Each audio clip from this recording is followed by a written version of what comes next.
Okay, so my job in the project was to look at Jewish manuscripts containing not the descriptions of principles of calendar reckoning, but the actual calendar tables, to study the contents of those calendar tables and to see how they fit together with the principles of calendar reckoning described in calendrical manuals and monographs. And it is the results of this study of the actual calendar tables that I'm going to present to you today.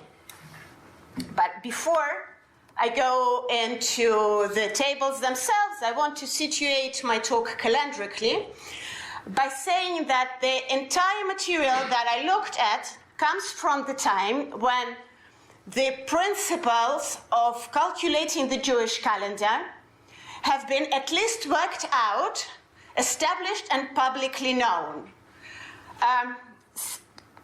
There may have been differences in quite how people calculated, little differences, but in principle the system was there. The calendar was no longer observational or was no longer secret. It was an open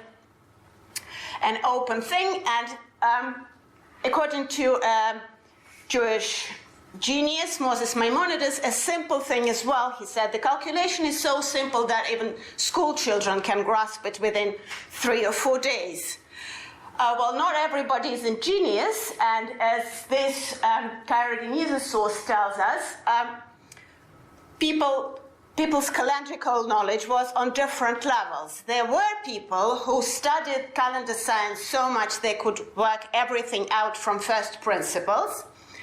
But there were also people who studied less, and what they could do is they could refer to certain reference tables that contained pre-calculated data, extract this pre-calculated data from various tables, put it together, and produce a calendar for the time range that they were interested in. Yet others could not do even this, could not even work with reference tables, and we do find those reference tables in the manuscripts as well. They actually had to use a ready-made calendar, and although the text doesn't say so, I would argue the majority would be using ready-made calendars and not putting together their calendar. Now, what are ready-made calendars? When I say ready-made calendar, we might think of the thing we normally have on the wall now for 1 year and listing all days of this 1 year. Not so medieval Jewish calendars. It was not until into the age of printing that a calendar for 1 year entered the Jewish tradition. Ready-made medieval ready-made Jewish calendars covered a large range of years. This small passage of a calendar that I'm giving you here covers 57 years. And each year is actually just one cell of this table. So each datum here is enough calendrical information for 1 year. The table is arranged in columns or rows of 19, because those columns or rows represent the 19-year cycles of intercalation. So 12 years of 12 months and 7 years of 13 months, and those years are pointed out with this ein here for Ibur intercalation. So from the position of the year in the table, you already know how many months the year will have.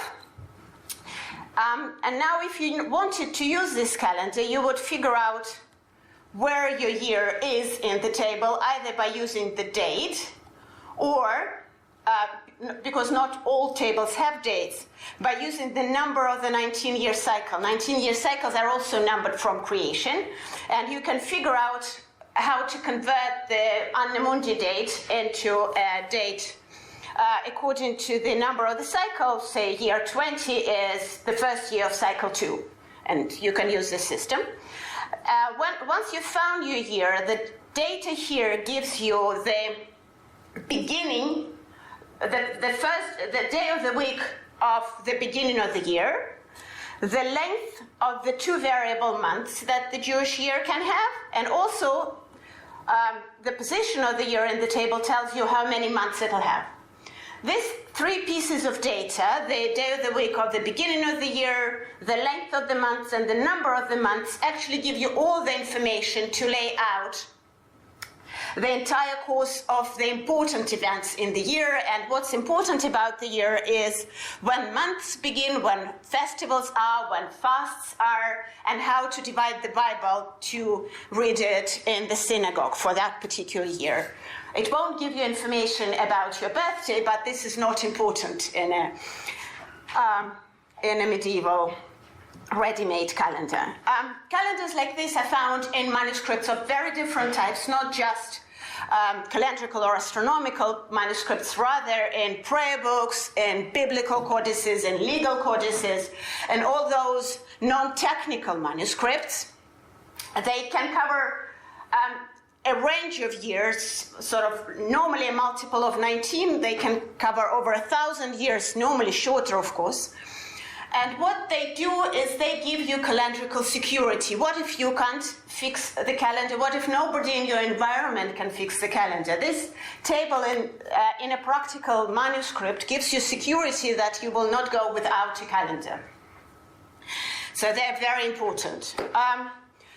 However, if you study the actual contents, the actual information that they give year by year, you find out that those tables are of two different types.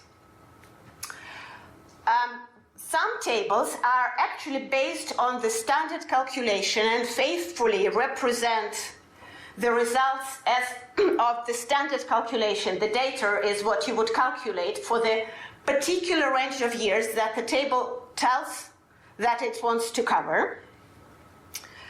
And it is produced for those particular years, whereas other group of tables are based on the claim that the Jewish calendar is reiterative. That is, that you can calculate a certain range of data and can reuse it over and over again. And tables like this are usually not calculated for a particular range of years, but are copied from older tables by reusing older data.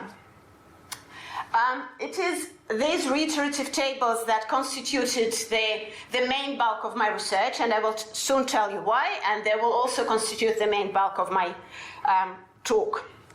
Now, what is reiterative Jewish calendar? I told you that Jewish calendar tables normally consist of rows or columns of 19 years, sort of cover the information by a 19-year cycle. And quite a large group of tables contain exactly 13 19-year cycles, which equals 247 years. And they are told, and the information in those tables is said to recur forever. They often have a title, something like 13 cycles that recur forever, or that repeat themselves forever. These are a large group of sources, over 200 manuscripts and prints. The manuscripts are from all geocultural areas of the Jewish world. The prints are more limited simply because printing was more limited. You find them over a large range of centuries, from sometime in the 12th century, and you have sources up to the 19th centuries.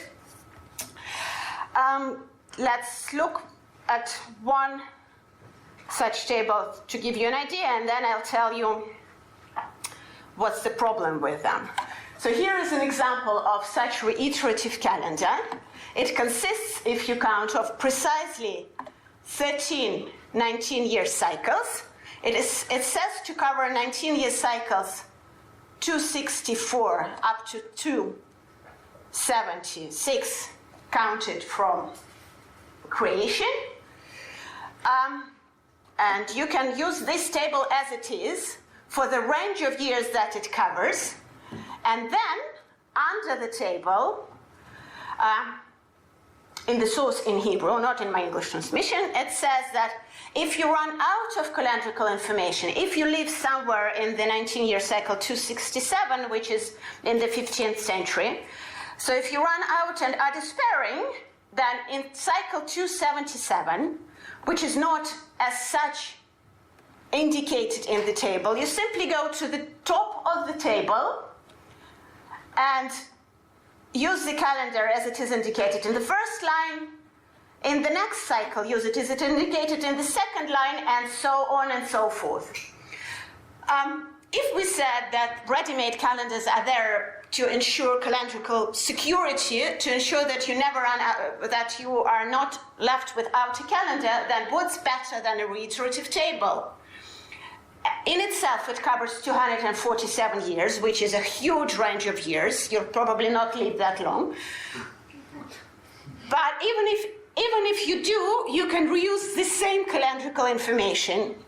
Again, you're basically never out of calendar. You'll always have a calendar. The only problem with it is that by using this calendar, you will sometimes be using an incorrect calendar. And this is because reiterative calendars are incompatible with the standard calculation. And this is what I mean by incorrect calendar.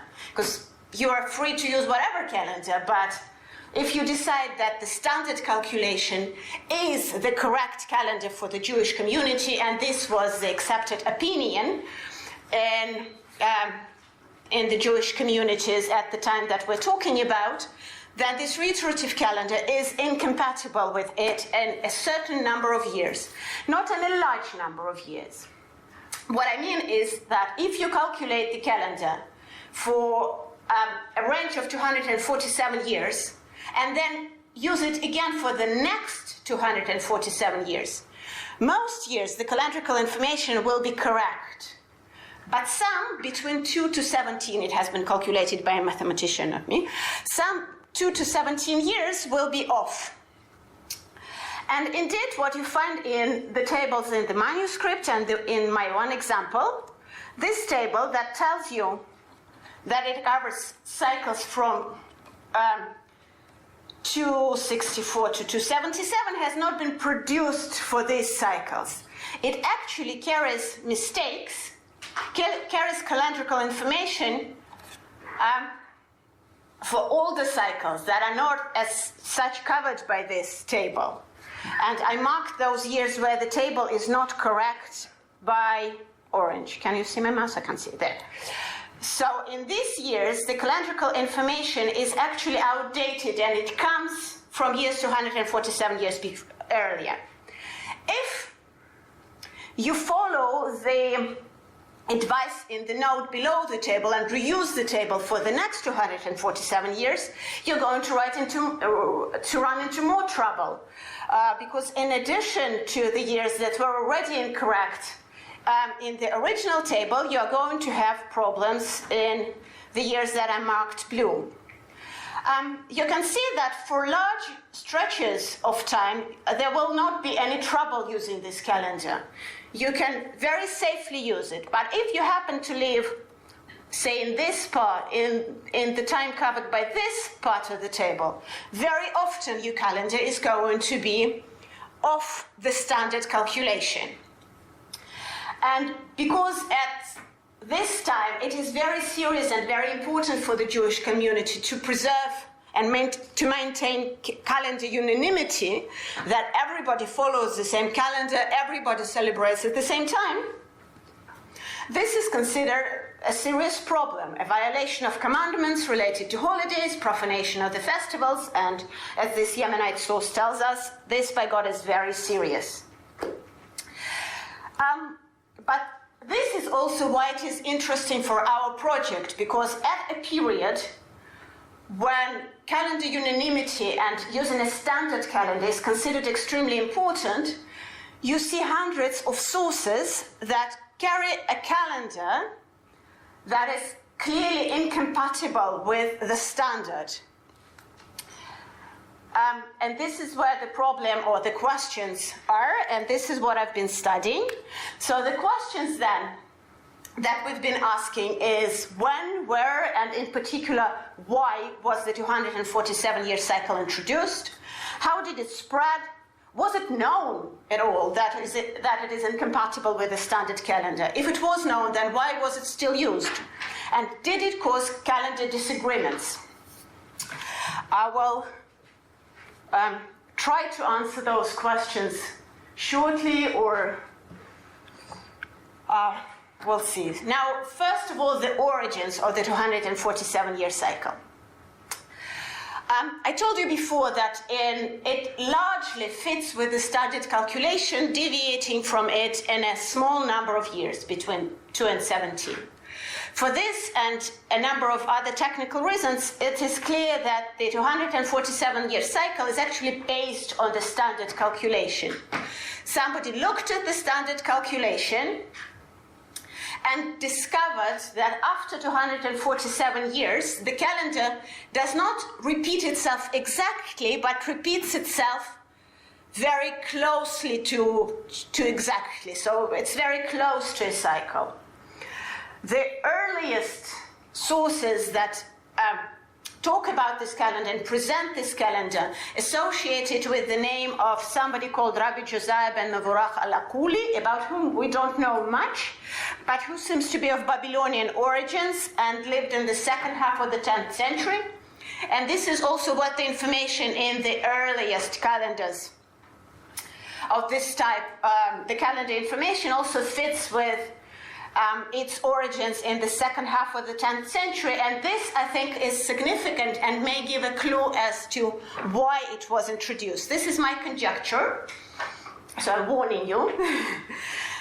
But this calendar seems to have been introduced after the big and important calendar dispute of 921, about which Sasha spoke in his keynote lecture, that involved the Babylonian and the Palestinian Jewish communities calculating the Jewish calendar slightly differently, and in a particular year arriving to different results and celebrating holidays differently.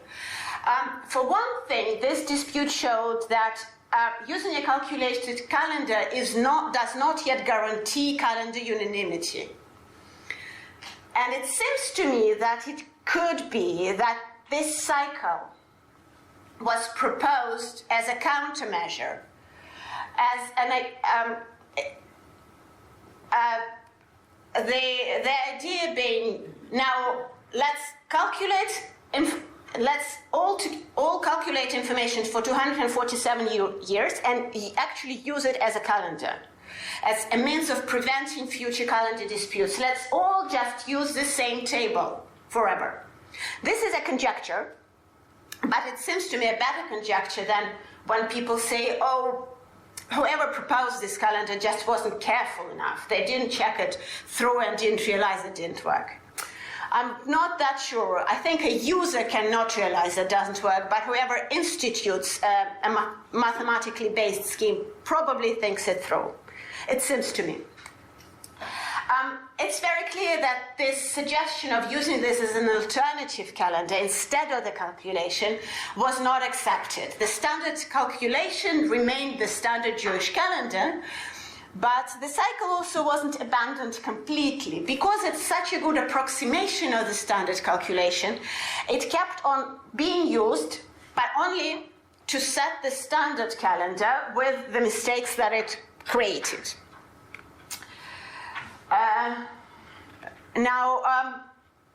Originating in the second half of the 10th century, already in the Orient, already by the 12th century, you find it pretty much everywhere in the Jewish world, 12th or 13th for some areas. You find it in Ashkenaz, that is Germany and northern France, in Sfarad, Spain and Provence, Italy, Byzantium, all over the Yemenite sphere. You also find it in Latin works on Jewish calendar, and there I'm referring to Philip. This is quoting his results, yes. So all questions you have about reiterative calendars in Latin works, go there.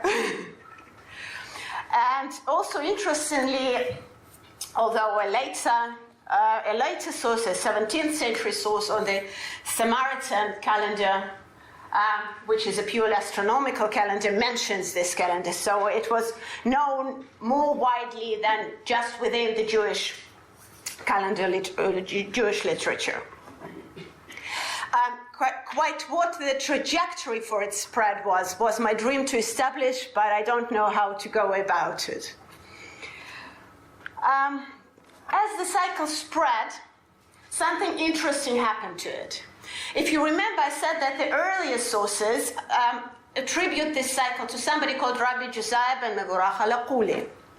However, if you look it up in catalogs of Jewish manuscripts, in books about the Jewish calendar, or in any secondary literature, most commonly you'll find it attributed to somebody called Rav Nachshon Gaon, and with the title Iggul. Iggul in Hebrew means cycle or circle. So this is the most common name, Iggul of Rav Nachshon Gaon. Rav Nachshon Gaon was the head of the Academy of Sura in Babylonia or Iraq in the late 9th century. We don't know of any works by him to do with calendar. But most importantly, this association with Rav Nachshon does not start to seem from the beginning of the scheme, and the scheme does not seem to start in the 9th century. This association suddenly springs up towards the very end of the 12th century.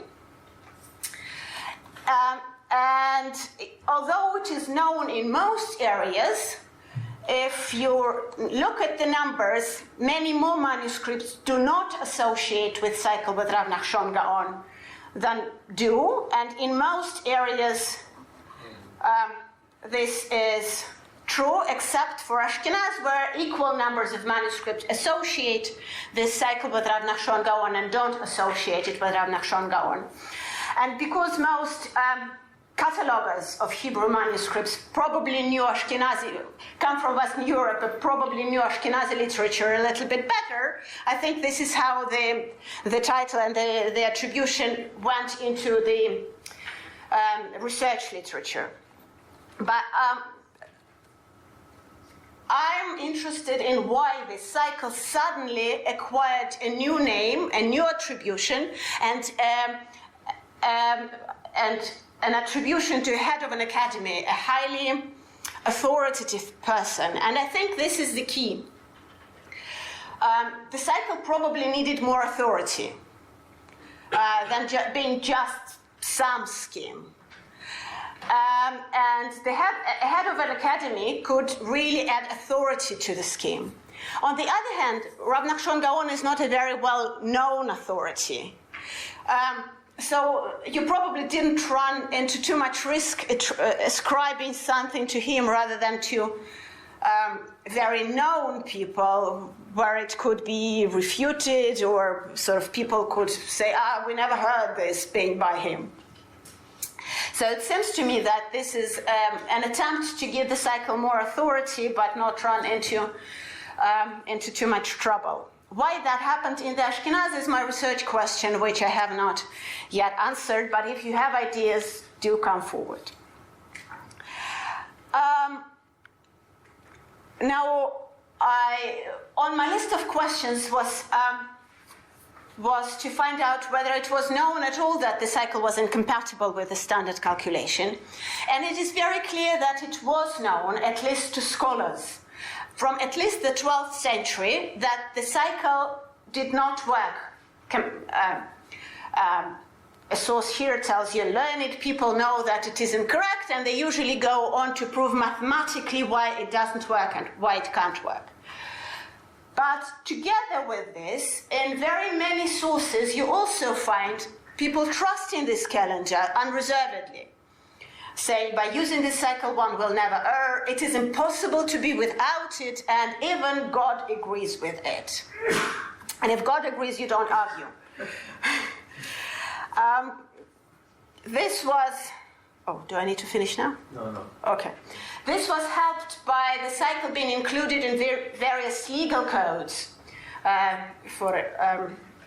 which also probably added to its apparent trustworthiness.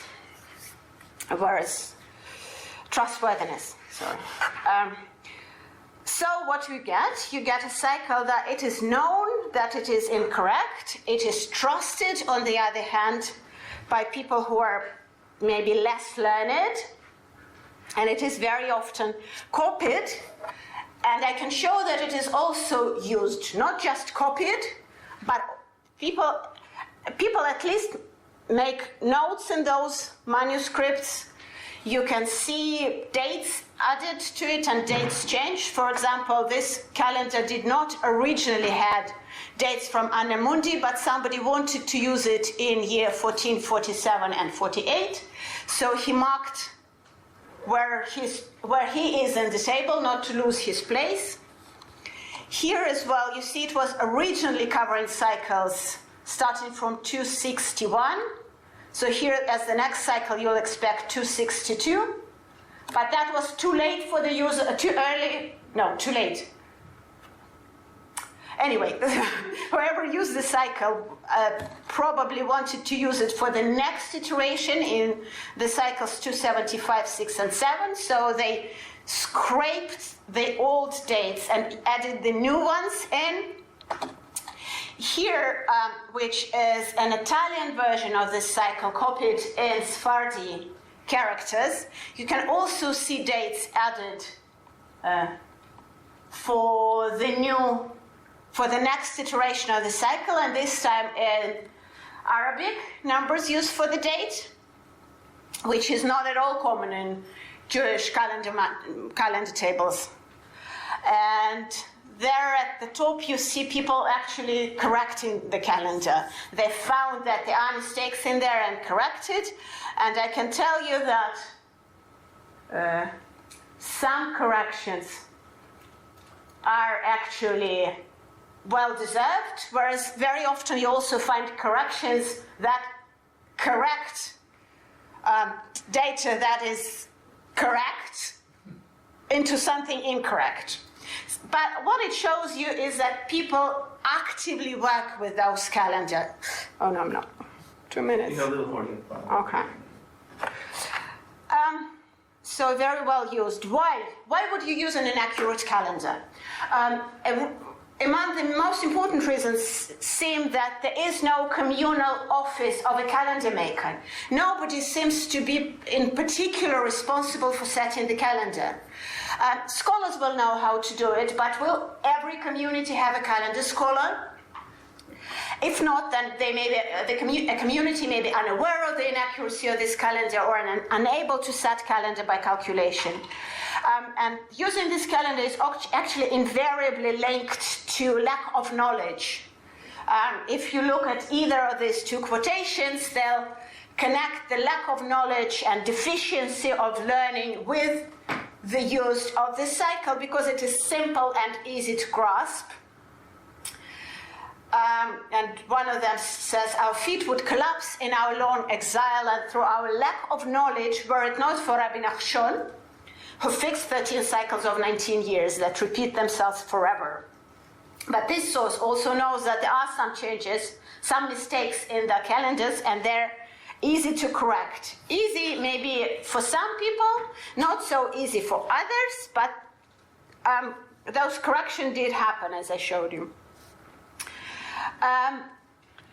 So I'm claiming that this calendar is actually a popular scheme. It's not a scientific, not a scholarly way of calendating, but a popular way of calendating. It's there as a long-term solution to calendar problems in case you can't set the calendar by the official calculation. It doesn't require much prior knowledge, and in the end, it's a very good approximation of the standard calendar. It's way better than nothing. If you discount scribal mistakes, which can ruin the scribal mistakes, can ruin more than actually using the reiterative calendar. Very, very briefly, if I'm telling you that so many copies exist and people actively use it, do we find documents dated according to this calendar? And this is where the disappointments come. Because so far I have not found a single document where you can see that the date is wrong in such a way that it doesn't fit the standard calendar but fits the reiterative calendar. One way to explain this is that it is very difficult to find fully dated texts for the particular years where the problems happen. If you have 2 or 3 years per century, it's a stroke of luck to find a text that is fully dated for these particular years. And actually more in more years would be susceptible to those mistakes in early modern times, so we need to be looking at early modern documents maybe more than at medieval documents. On the other hand, another explanation for why things like that don't happen is that because people actually communicate. And precisely because these calendars are so widespread, scholars also have a copy or a manuscript that has a copy.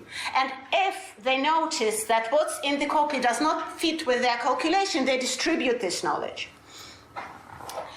And although I do not have documents with wrong dates, I do find records of disputes where people say, oh, we discovered that reiterative calendar is incorrect. This is how you should actually be calendating for these and these years. And I have 3 cases, one from Yemen in the 14th century, one from Avignon in the 15th century, and another from Russia in the very early 20th century, and this is my home. And in all these cases, what we know is that people who are not scholars used reiterative calendar, and they've been notified by others, by scholars, that there's a mistake there, there's a problem, no, don't use it in these particular years, use what we're telling you. If you give me another minute, I'll show one example. I chose to show you quickly an example from Avignon in the 15th century. We have a letter from somebody called Mordechai Nathan, and we know that he was a scholar, to his uncle Don Boniaka Struk, the prince, and you can tell from his title that he is somebody high in the community. Yeah, Don and Prince. We don't have Don Boniaka Struk's letter, we only have Mordechai Nathan's reply to that letter, but we can infer quite a bit of information from that letter. It becomes clear that Don Boniaka Struk trusted the reiterative calendar, and it was actually him who said that it is impossible to be without this table. But in a particular years, in 1430s, he was warned by somebody from Tarascon, not even from his city Avignon, but from a close-by city in Provence, that there are mistakes in the reiterative tables in 2 years, 1436 and 37, and these are the first 2 years that I colored here. You can see from my copy of the calendar that there are actually mistakes in 3 years in a row, and if you use a reiterative calendar here, but he was only used by Tarasconians about the first 2. He was immediately worried, because probably he didn't have any other means of setting the calendar other than using this reiterative scheme. So he wrote to his nephew, who was a scholar, asking him to send him another reiterative calendar, but without the mistakes, please. To which Mordechai Nathan said, no, there are mistakes not in 2 years, but in 3 years. And anyway, this calendar doesn't work. And if you want to have a ready-made calendar, can I please offer you another calendar that is not reiterative, that is still long-term, and you can safely use it? And by the way, this is not necessarily a calendar that Don Boniaka Struk used, but it is also from a Provence manuscript. So this is probably something similar to the table that has caused this correspondence. And I think this is also sort of along these lines. I'm finishing. Along these lines, it happened that people could still follow the correct calendar even when they relied on reiterative tables. And sometimes those mistakes probably simply weren't discovered, and then we don't hear about them. Thank you. I'm shown a 0 minutes time, so I'm finishing here. Thank you.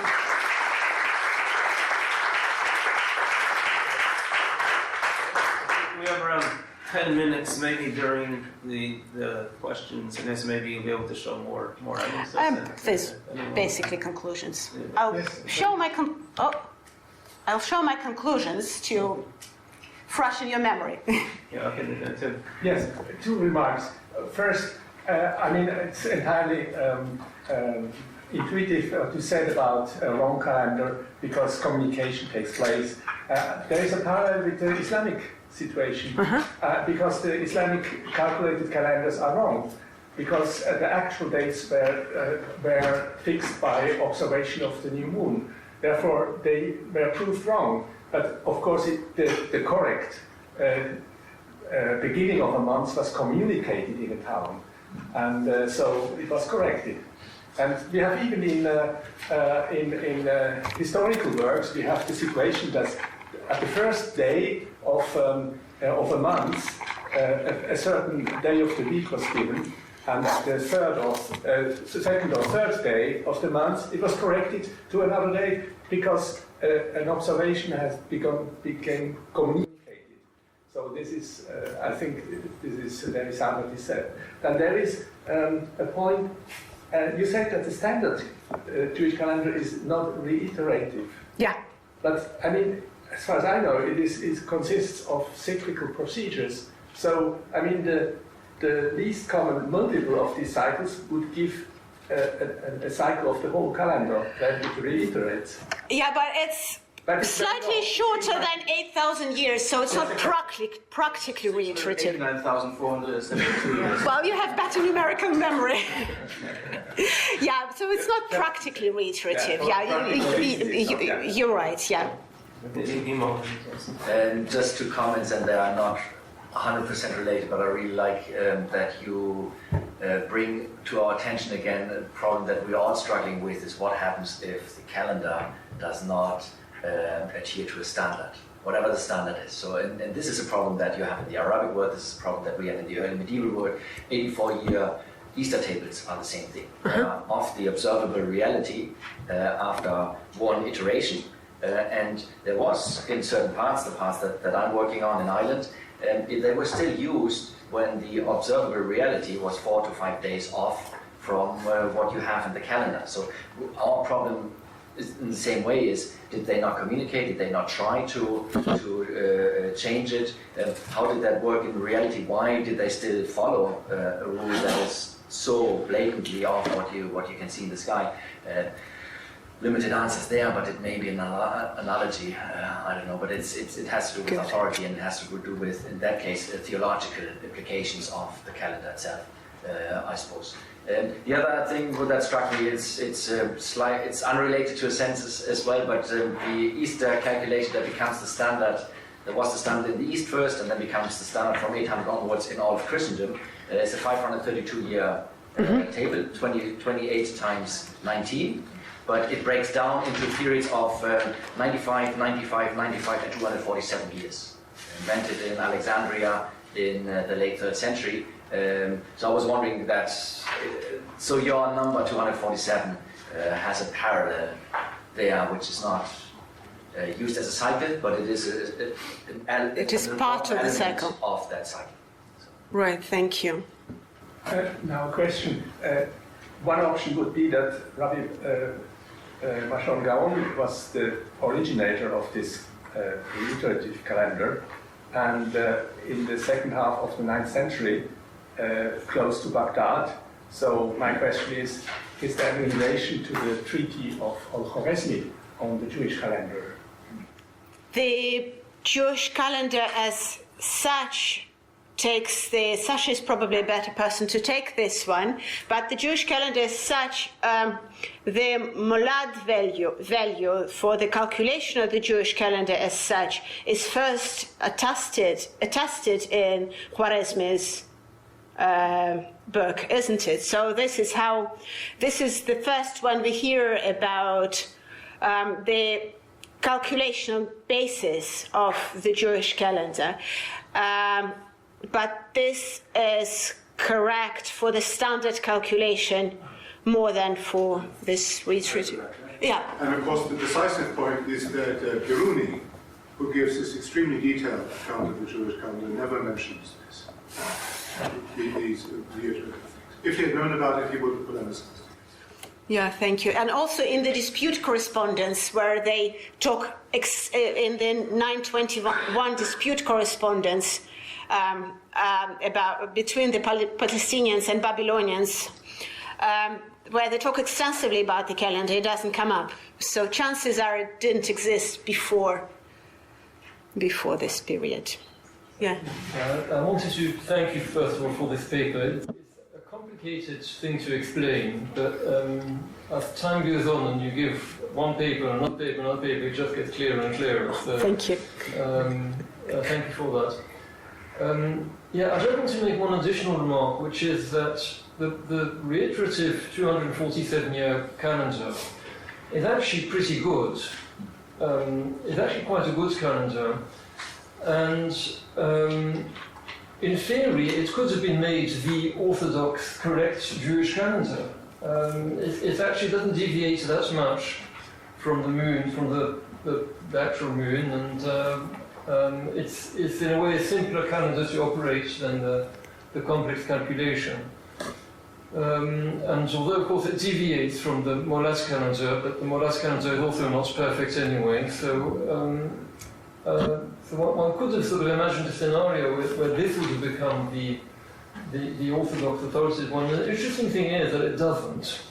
And although one or two manuscripts you say that this is the best calendar and God agrees with it and so on and so forth, but there is nevertheless an overwhelming assumption through the Middle Ages that this calendar is incorrect and the correct calendar is a scholarly one which is based on a calculation. And I think it's just interesting that you know, this sort of assumption that the truth has to go back to science and to scholarship. I think it's an interesting sort of thing to reflect on. I completely agree. It's not a few manuscripts that say that this cycle is correct, but they assume that it is correct within the standard calendar, that it is a valid way of fixing the standard calendar. They don't assume that it is incorrect that it is correct as an alternative to the standard calendar. I just want to, so that were there certain manuscripts that said both it's incorrect and it is correct in a single manuscript? Or some said it is correct and some said it is incorrect? No, some, usually the more scientifically mined manuscripts say that it is incorrect, whereas others trust it, and they are a very large group of manuscripts.